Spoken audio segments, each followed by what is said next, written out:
नमस्कार दोस्तों, स्वागत है आप सभी का आपके अपने YouTube चैनल द स्टडी 2.5 में।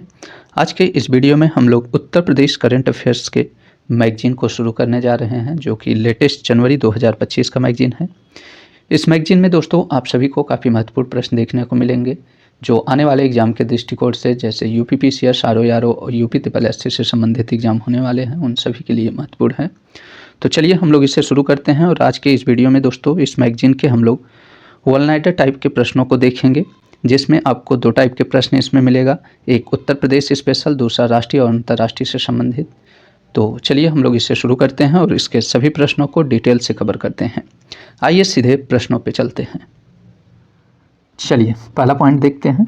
22 नवंबर 2024 को उत्तर प्रदेश कैबिनेट ने राज्य के किस स्थान पर ग्रीन एनर्जी कॉरिडोर बनाने के प्रस्ताव को मंजूरी दी है?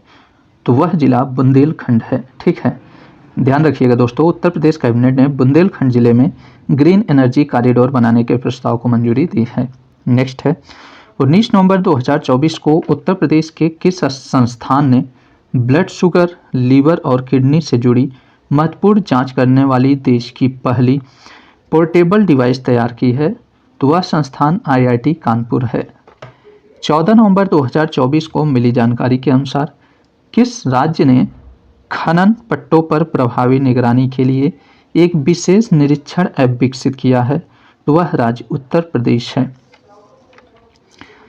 12 नवंबर 2024 को उत्तर प्रदेश के किस संस्थान ने भारतीय सेना के लिए कामकाजी ड्रोन तैयार किया है, जो खास तरह का पहला स्वदेशी ड्रोन है?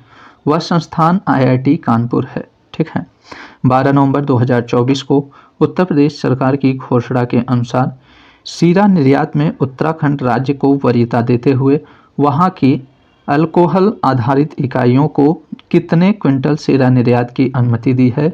तो कुल 25 लाख क्विंटल शीरा निर्यात की अनुमति दी है। 11 नवंबर 2024 को इलेक्ट्रॉनिक और सूचना प्रौद्योगिकी मंत्रालय के राष्ट्रीय ई गवर्नेंस प्रभाग ने उत्तर प्रदेश सरकार के सहयोग से किस स्थान पर 2 दिवसीय साइबर सुरक्षा कार्यशाला का आयोजन किया? तो 2 दिवसीय साइबर सुरक्षा कार्यशाला का आयोजन दोस्तों लखनऊ में किया गया है। यहाँ ध्यान देने वाली बात है दोस्तों, साइबर सुरक्षा कार्यशाला का आयोजन इलेक्ट्रॉनिक और सूचना प्रौद्योगिकी मंत्रालय के राष्ट्रीय ई गवर्नेंस प्रभाग और उत्तर प्रदेश सरकार के सहयोग से इसका आयोजन किया गया है। ठीक है, अगला पॉइंट देखते हैं। 9 नवंबर 2024 को उत्तर प्रदेश के महिला कल्याण विभाग के आदेश के अनुसार उत्तर प्रदेश के कितने जिलों में नारी अदालत नारी अदालत खोलने के पायलट प्रोजेक्ट का प्रस्ताव दिया गया है? तो कुल 8 नारी अदालत खोलने के पायलट प्रोजेक्ट का प्रस्ताव दिया गया है। ठीक है, अगला देखते हैं। 8 नवंबर 2024 को उत्तर प्रदेश के किस संस्थान ने किडनी के गंभीर रोगों को ठीक करने के लिए सस्ते पेपर का माइक्रोचिप डिवाइस बनाया है, जो किडनी की जांच करेगा? वह संस्थान कौन सा है? तो वह संस्थान IIT BHU है। ठीक है, 6 नवंबर 2024 को मिली जानकारी के अनुसार केंद्र सरकार की एक देश एक पहचान पत्र की अवधारणा के तरह अब एक प्रदेश एक RRB की योजना के तहत उत्तर प्रदेश के जिन ग्रामीण बैंकों का विलय किया जाएगा, उनका नाम Baroda UP bank, Aryavart bank और प्रथमा UP ग्रामीण बैंक है। ध्यान रखिएगा दोस्तों, केंद्र सरकार की एक देश एक पहचान पत्र की अवधारणा की तरह अब एक प्रदेश एक RRB की योजना के तहत उत्तर प्रदेश के ग्रामीण बैंकों जैसे Baroda UP bank, Aryavart bank और प्रथमा UP ग्रामीण बैंकों का विलय किया जाएगा। ठीक है, नेक्स्ट देखते हैं। 4 नवंबर 2024 को उत्तर प्रदेश राज्य की कैबिनेट ने केन बेतवा लिंक परियोजना के तहत केन नहर प्रणाली की पुनरुद्धार परियोजना के लिए कितने करोड़ रुपए की मंजूरी दी है? तो कुल 1191.51 करोड़ रुपए की मंजूरी दी है। 3 नवंबर 2024 को उत्तर प्रदेश के किस जिले में नगर निगम ने सफाई व्यवस्था को प्रभावी बनाने के लिए 10 रोबोट को शामिल किया है? तो यह लखनऊ नगर निगम ने। 1 नवंबर 2024 को मिली जानकारी के अनुसार उत्तर प्रदेश के किस जिले का स्टार्टअप भारतीय अंतरिक्ष अनुसंधान संगठन इसरो के साथ मिलकर बार बार प्रयोग किया जा सकने वाले रॉकेट के निर्माण की योजना पर काम कर रहा है? तो उत्तर प्रदेश का वह जिला कौन सा है दोस्तों? तो कुशीनगर है।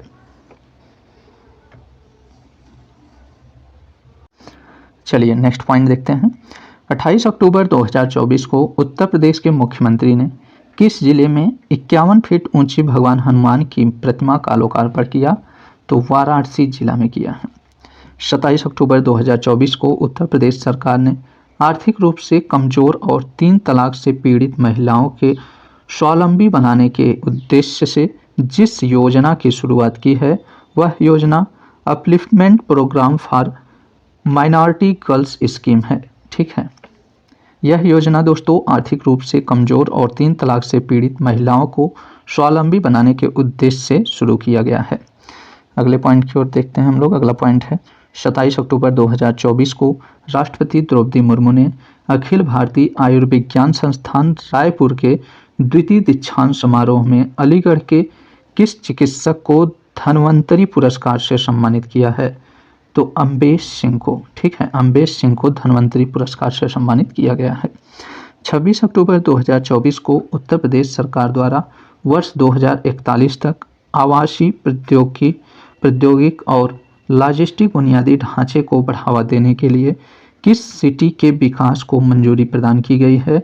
उसका नाम क्या है? तो उसका नाम न्यू नोएडा सिटी है। 25 अक्टूबर 2024 को उत्तर प्रदेश नवीन एवं नवकरणीय ऊर्जा विकास अभिकरण कार्यालय की ओर से जारी पत्र में प्रधानमंत्री सूर्य घर मुफ्त बिजली योजना के तहत सभी अधिकारी और कर्मचारी को अपने अपने निजी आवास पर कम से कम इस क्षमता के सोलर रूफटॉप लगवाना अनिवार्य कर दिया गया है।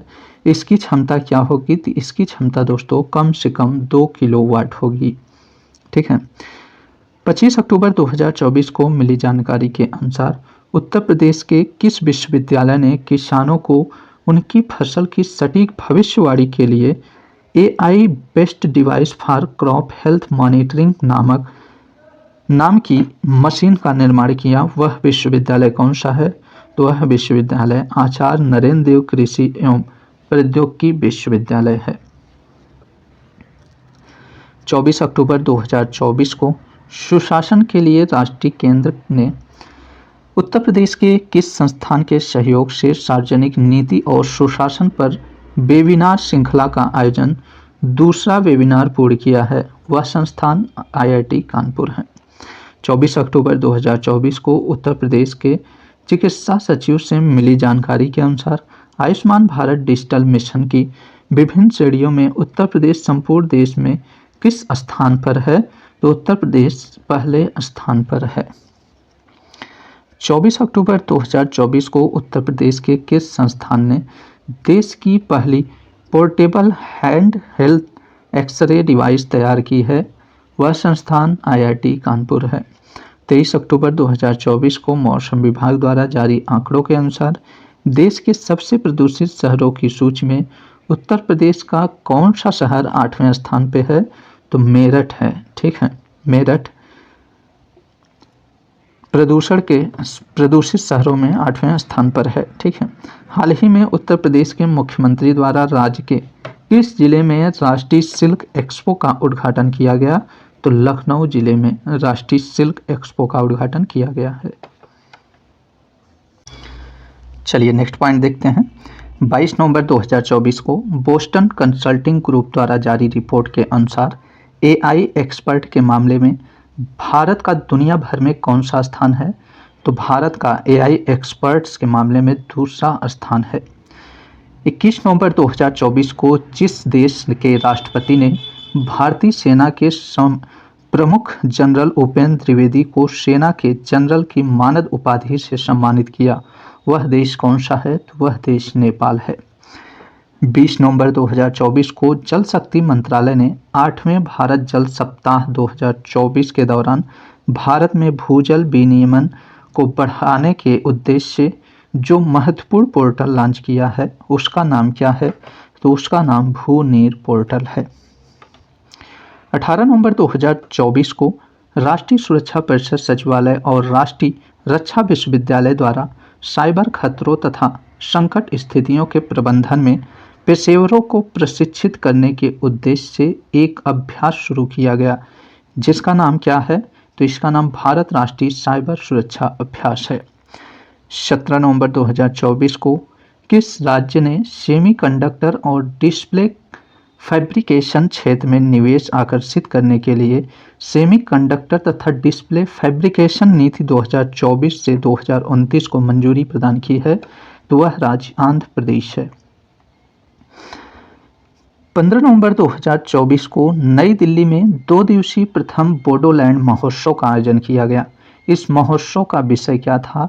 तो इस महोत्सव का विषय समृद्ध भारत के लिए शांति और सद्भावना इसका विषय था। ठीक है, ध्यान रखिएगा दोस्तों, बोडोलैंड महोत्सव नई दिल्ली में आयोजित किया गया है। अगला देखते हैं, 14 नवंबर 2024 को किस फाउंडेशन ने भारतीय विश्वविद्यालयों में अनुसंधान उत्कृष्टता को बढ़ावा देने के लिए त्वरित नवाचार और अनुसंधान के लिए साझेदारी कार्यक्रम शुरू किया है? तो अनुसंधान राष्ट्रीय अनुसंधान फाउंडेशन ने भारतीय विश्वविद्यालय के अनुसंधान उत्कृष्टता को बढ़ावा देने के लिए त्वरित नवाचार और अनुसंधान के लिए साझेदारी कार्यक्रम शुरू किया है। 12 नवंबर 2024 को लद्दाख स्वायत्त पहाड़ी विकास परिषद ने लेह में दुनिया का पहला उच्च ऊंचाई वाला पैरा स्पोर्ट्स सेंटर बनाने के लिए किस फाउंडेशन के साथ साझेदारी किया है? तो आदित्य मेहता फाउंडेशन के साथ किया है। 12 नवंबर 2024 को भारत के किस संस्थान ने द्रव और तापीय विज्ञान पर केंद्रित एक उत्कृष्टता केंद्र बनाने के लिए भारतीय अंतरिक्ष अनुसंधान संगठन यानी इसरो के साथ साझेदारी की है? तो यह भारतीय प्रौद्योगिकी संस्थान मद्रास ने यह साझेदारी की है।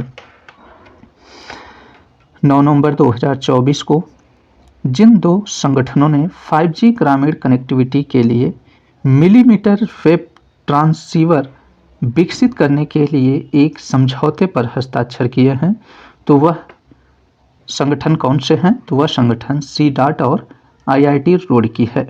ठीक है, ये दोनों संगठन 5G ग्रामीण कनेक्टिविटी के लिए मिलीमीटर वेव ट्रांसीवर विकसित करने के लिए एक समझौते पर हस्ताक्षर किए हैं। अगला पॉइंट है, 8 नवंबर 2024 को कर्नाटक और पूरे देश के जनसंख्या आंकड़े रियल टाइम में प्रदर्शित करने के लिए डिजिटल जनसंख्या घड़ी का शुभारंभ किया गया।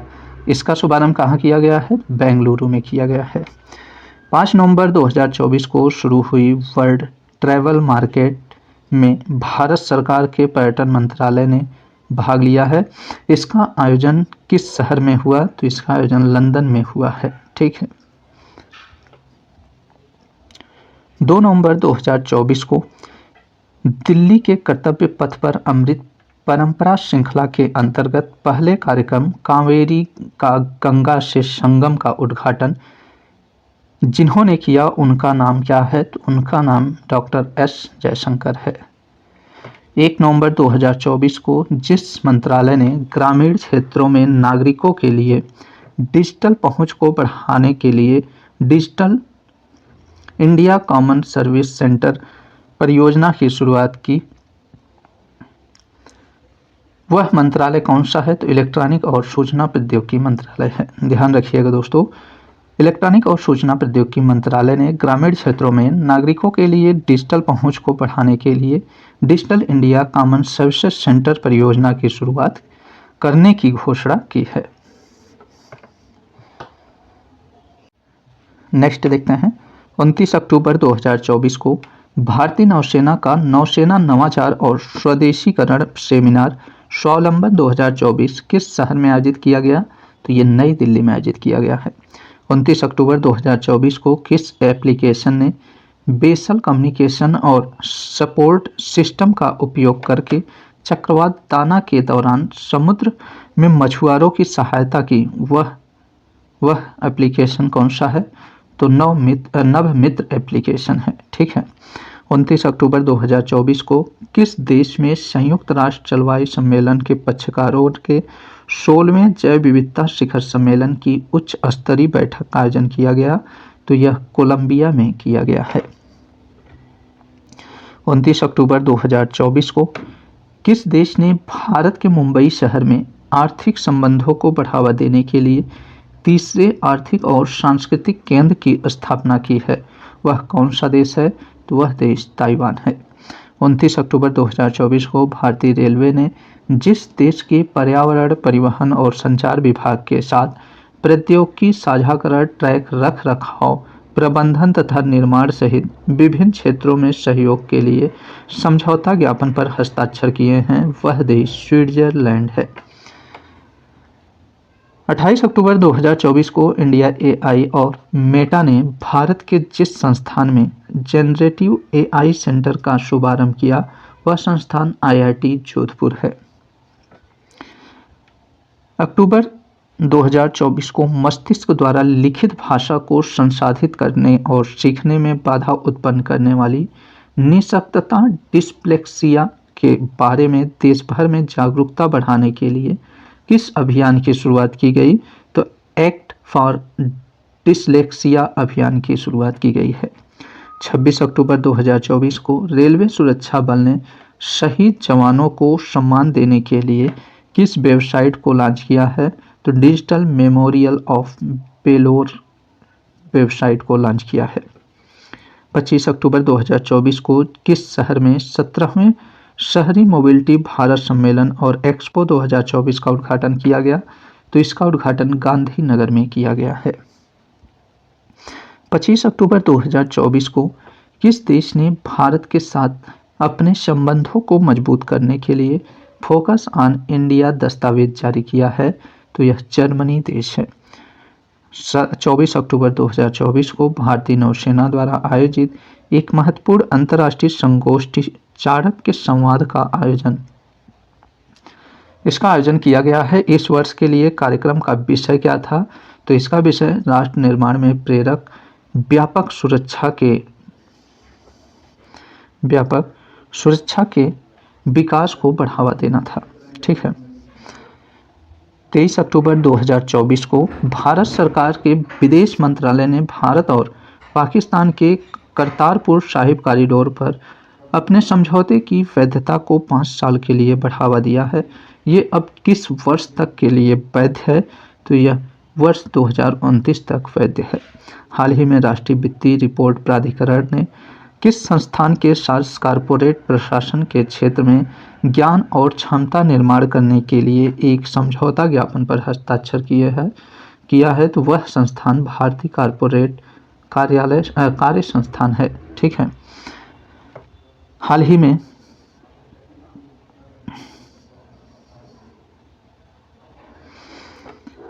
में आंध्र प्रदेश के मुख्यमंत्री द्वारा महिलाओं को हर 4 माह में एक निःशुल्क सिलेंडर की दर से प्रति वर्ष 3 सिलेंडर दिए जाने के लिए किस योजना की शुरुआत की गई है? तो दीपम 2.0 की शुरुआत की गई है।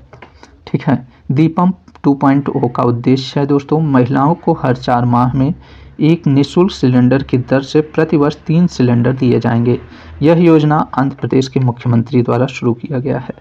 इसी प्रश्न के साथ दोस्तों वन लाइनर के सभी प्रश्न समाप्त होते हैं।